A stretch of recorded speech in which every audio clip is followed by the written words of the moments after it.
कृष्णा दोस्तों, आज की कहानी है संत जनाबाई की कथा। भगवान सिर्फ प्रेम और भाव के ही भूखे हैं।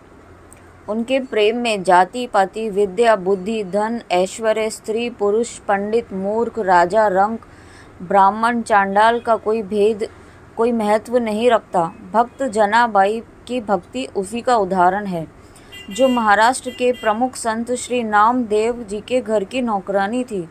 घर में झाड़ू, बर्तन, कपड़े धोने जैसे काम करती थी।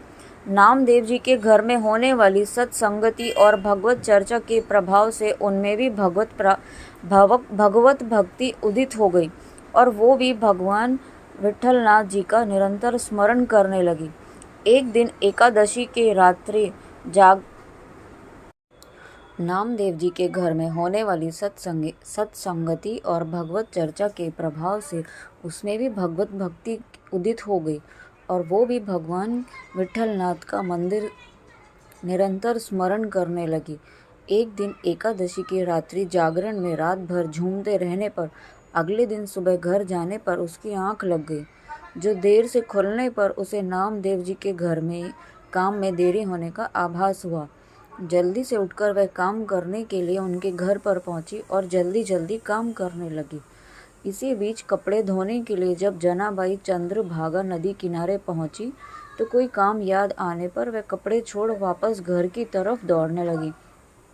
इसी बीच एक वृद्धा ने रास्ते में उसका हाथ पकड़कर हड़बड़ी का कारण पूछा। इस पर उसने देरी होने की सारी कथा बता दी। यह सुनकर वृद्धा ने जनाबाई को कहा कि वह घर का काम आराम से कर आए, वह उसके कपड़े धो देगी। वृद्धा के स्नेहिल भाव व मोहिनी वाणी से मंत्रमुग्ध हुई जनाबाई उसके बाद घर चले गई। वापस आकर देखा तो सारे कपड़े धुले हुए मिले। इसके बाद वृद्धा जनाबाई को कपड़े संभाल कर जाने लगी। इसी बीच जनाबाई के मन में वृद्धा का परिचय जानने की जिज्ञासा हुई, तो वह पूछने के लिए जैसे ही मुड़ी तो वृद्धा वहां से गायब मिली। इधर उधर ढूंढने पर भी वह नहीं मिली, तो जनाबाई ने सारी कथा घर जाकर श्री नामदेव जी को बताई, जिसे सुनकर श्री नामदेव जी सब समझ गए और बोले कि जनाबाई, तू धन्य है जिसके कपड़े धोने के लिए भगवान खुद वृद्धा के रूप में आए। यह सुनते ही जनाबाई प्रेम से रोने लगी और भगवान को कष्ट देने के लिए अपने को कोसने लगी। वहाँ बैठा सारा संत समाज भी आनंद से पुलकित हो गया। कहा जाता है इसके बाद भगवान के प्रति जनाबाई का प्रेम बहुत ही बढ़ गया था। भगवान भी समय समय पर उसे दर्शन देकर कृतार्थ करने लगे।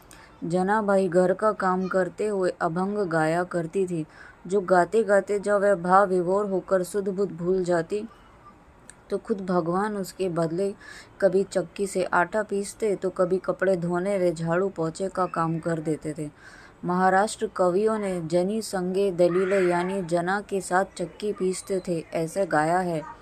नामदेव जी के साथ जनाबाई का कोई पारलौकिक संबंध था।